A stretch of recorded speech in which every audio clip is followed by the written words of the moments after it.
முயல அங்க யாரோ ஒரு சாமியார் போற மாதிரி தெரியுது. அவர் யாருன்னு பார்த்து கொஞ்சம் வர சொல்லு. என்னது சாமியாரா? அவங்க ரொம்ப பயங்கரமானவங்களாச்சே. இங்க கூப்பிட்டா அது கூட இது கூடன்னு கேட்பாங்களே. அப்படிலாம் நினைக்க கூடாதுப்பா. அவர் முகத்துல ஒரு ஒளி தெரியுது. அத்தா நல்லா பாருங்க, அது ஒளியா இல்ல ஒரு மூக்குல இருந்து வர சளியானு. முயல பெரியவங்க எல்லாம் அப்படி பேசக்கூடாதுப்பா, அது தப்பு. சாமி தாத்தா கூப்பிடுறாரே, ஒரு 8 வீட்டுக்கு வந்து போங்களே. அப்படியே தம்பி, வீடு எங்க இருக்கு? போயிட்டு வருவோம். சாமி உங்க மந்திரிச்சல் எதுவும் இந்த அடியும் தெரிஞ்சுக்கலாமா? மந்திரிச்சொல்லா? என்னவோ? இப்ப ஐயப்பனுக்கு மாலை போறாங்க, சாமியே சரணமையப்பன்னு சொல்றாங்க. ஓம் சக்திக்கு மாலை போடுறாங்க, ஓம் சக்தி பராசக்தின்னு சொல்றாங்க. சாமி அப்ப உங்களோட மந்திரிச்சொல் என்ன? நிலையற்ற வாழ்க்கையில நிலையான ஆன்மாவை தேடும் ஆன்மீக பயணத்துல ஆட்டம் ஆர்ப்பாட்டம்லாம் எதுக்கு தம்பி? சாமி ஏதோ சொல்றீங்க, ஆனா நம்ம கமல் தாத்தா சொல்ற மாதிரி எதுவுமே புரிய மாட்டேங்குது. அது விடுங்க சாமி, உங்களோட தாடி நீளத்தை பார்த்தா குருசாமி மாதிரி தெரியுது. உங்களுக்கு பின்னாடி ஒரு கூட்டமே இருக்குமே, அவங்கள பின்னாடி வராங்களா? தம்பி என்னப்பா சொல்ற? குருசாமின்ற கூட்டன்ற? அத்தா சாமி விடி காத்தால 4 மணிக்கு சத்தமா ரேடி போட்டேன்.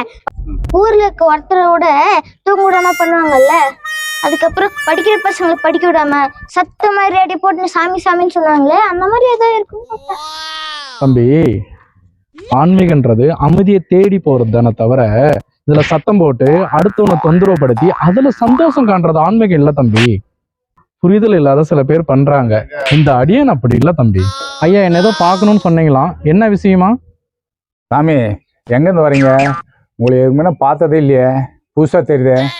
அத்தா இந்த சாமி பித்தானே, என்கிட்ட கேட்டு நானே சொன்னேன். அவரை பத்தி உனக்கு அப்புறம் தெரியும்? என்னடா தெரியும்?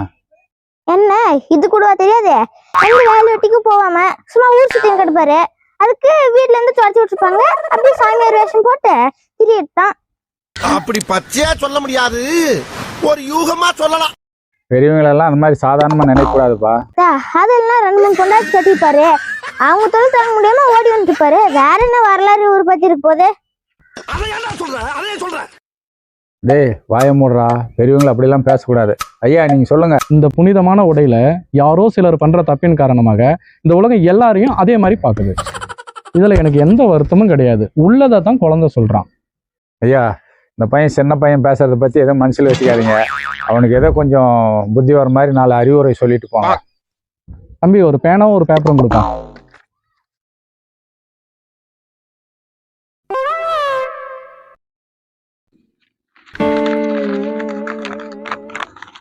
ஐயா இதுல ஒரு செய்தி இருக்குது. இந்த செய்தி இப்போ உங்களுக்கு பயன்படாது. உங்க வீட்டுடைய முற்றத்துல சொருகி வச்சிருங்க. அதுக்குன்னு ஒரு நேரம் வரும். சாமி அதுக்குன்னு ஏதாவது நேரம் வருமா? ஏதாவது அமாவாசை பௌர்ணமியில் தான் திறந்து படிக்கணுமா? ஒவ்வொரு மனிதனுக்கும் வாழ்க்கையில இக்கட்டான ஒரு சூழ்நிலை வரும். கடவுளே நம்மளை யாராவது காப்பாற்ற மாட்டாங்களா அப்படின்ற ஒரு நிலைமை உனக்கு வரும்போது அன்னைக்கு பிரிச்சு படிச்சு பாரு, உனக்கு பயனுள்ளதா இருக்கும். இந்த அப்படி இதை பத்திரமா வை. ஐயா எங்களுக்கு என்ன குறைச்சல? வருஷத்துக்கு ஒரு 100-150 மூட்டை நெல் விளையுது. ஆடு மாடு ஒரு 150 கால் நடமா ஆடு மாடு இருக்குது. அதை பார்த்துக்கிறோம். கடவுள் புண்ணியத்தில் எங்களுக்கு எந்த பிரச்சனையும் நல்லா இருக்கிறோம்.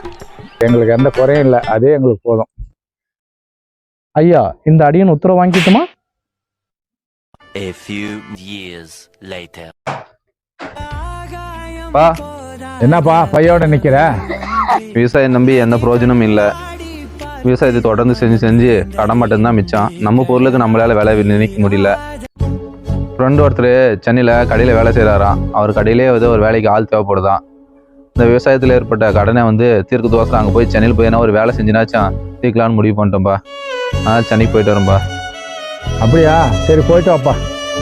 அப்பா என்னப்பா பையோட நிக்கிற? நீ எந்த ஊருக்கு போற? அப்பா நானும் வீட்டு சும்மா தான் இருக்கேன். கோயம்புத்தூர் வேலைக்கு போலாங்க, கொடுத்து வரைக்கும். சரிப்பா போயிட்டு வாப்பா. இப்போ நமக்கெல்லாம் வரலாம், நமக்கெல்லாம் வயசாகி போச்சு. நாம அந்த வேலைலாம் செய்ய முடியாது. நீங்க வயசு பசங்க போயிட்டு வா. தாத்தா என்ன தாத்தா வழக்கத்துக்கு மாதிரி ரொம்ப சோகமா இருக்கீங்க, என்ன பிரச்சனை? அது ஒண்ணும் இல்லப்பா, சும்மா தான். நீ போய் வேலையை பாருப்பா. தப்பா இருக்கே. அட மருந்து என்ன தாத்தா மருந்து? ஒன்றும் இல்லைப்பா, உங்கள் அப்பாவெல்லாம் நான் தப்பாக வழி நடத்திட்டேன். இன்னும் நமக்கு எதுக்கு வாழ்க்கை முடிச்சுக்கலான்ட்டு தான்ப்பா இதை வாங்கினேன். தாத்தா நல்ல காரியம் செஞ்சுங்க போங்க. எனக்கு 1000 முறை அறிவுரை சொல்லியிருப்பீங்க. கீழே விழுறது தப்பு இல்ல, விழுந்தே கிடக்கிறத தப்பு. இப்பதான் நம்ம தோத்து போயிட்டா, அதனால நீங்களே இந்த முடிவு எடுக்கலாமா? தம்பி, கெட்டு போனவன் நல்லா பொழைச்சா பிரச்சனை இல்லை, நல்லா பொழைச்சவன் கெட்டு போயிட்டான்னா உலகம் பல விதம் பேசும். முகிலே, அன்னைக்கு அந்த சாமியார் ஒரு சீட் எழுதி கொடுத்தாரு இல்லை, மேலே வச்சிருக்கிறோம். அது இதை விட நமக்கு கஷ்டம், பெரிய கஷ்டம் வரப்போறதில்ல. அதனால அந்த சீட் எடு, அந்த சீட்டில் என்ன எழுதிங்கிறார பார்க்கலாம்.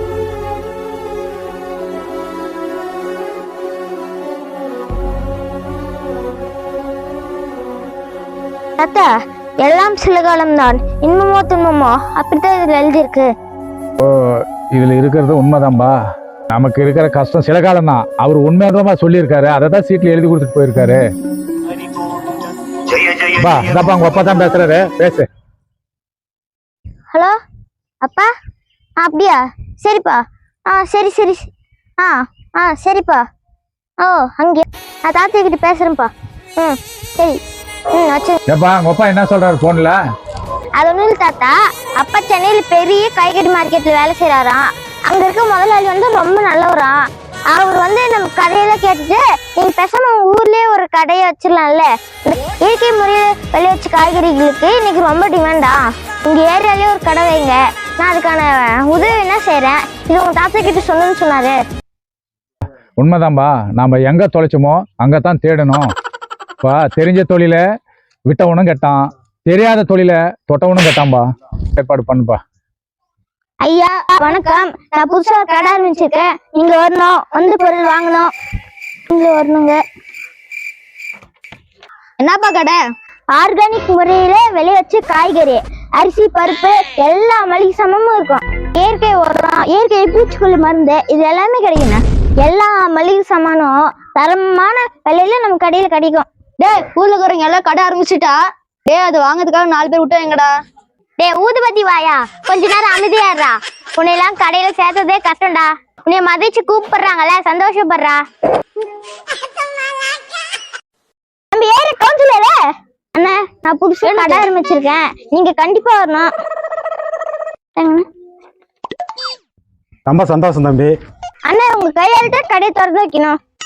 அப்படியே தம்பி, வந்துருவோம். என்ன டேட்ல வச்சிருக்கிற தம்பி? வர ஞாயிற்றுக்கிழமை தான். ஏன் கேட்குறேன்னா, அண்ணன் ரொம்ப பிஸி. அடுத்த வாரம் கட்சியோட செயற்குழு கூட்டம் சென்னையில் நடக்குது. நம்ம போகலன்னா முக்கியமான முடிவெல்லாம் எடுக்க முடியாது. அண்ணன் இல்லாம கட்சியில எந்த ஒரு முடிவும் எடுக்க மாட்டாங்கன்னா பாத்துக்கோங்க. ஆளை பார்த்தா டம்மி பீஸா இருக்க. தம்பி, மைண்ட் வாய்ஸ்ல என்ன நினைக்கிறேன்றது எனக்கு தெரியுது. அப்புறம் வரைகிறேன் உங்ககிட்ட. சரி தம்பி, அண்ணன் வரேன், என் கையாலேயே உன் கடையை திறந்து வைக்கிறேன்.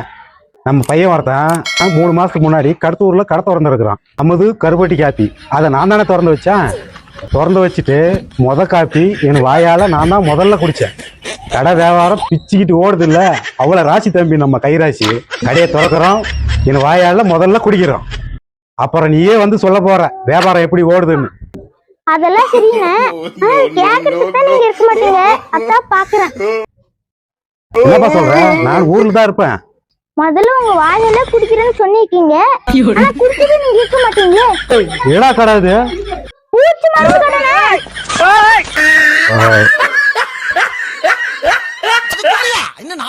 ஆளுங்கடா சாமி, குடிச்சு ஊத்தி விட்டுருவாங்க போல தெரியுது.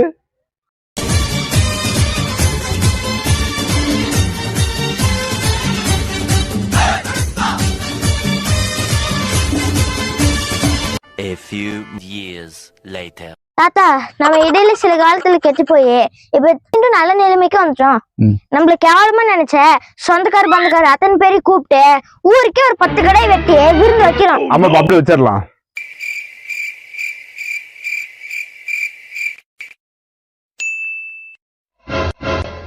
ஏப்பா, இது சரியா இருக்காது. சோறாக்கி போடுற பணத்தை வச்சு 4 பேருக்கு நல்லது பண்ணலாம். 4 அனாதையில இருந்து சோறு சொல்லப்பா. 4 செடி கொடி மரம் நட்டா கூட புண்ணி கிடைக்கும்பா. தாத்தா, செடி வளர்க்குறேன் மரம் வளர்க்குறேன்னு சொல்லி போட்டோக்கு போஸ்ட் கொடுக்குறவங்க நாட்டுல நிறைய பேர் இருக்காங்க. உண்மையிலேயே செடி நட்டு வளர்க்குறவங்க கிட்டதான் கொடுக்கணும். சரிப்பா, அப்படியே செய்யுங்க. ஏதோ நம்மளால முடிஞ்சதை நல்லதை செய்யலாம். அனைவருக்கும் இனிய புத்தாண்டு நல்வாழ்த்துக்கள்.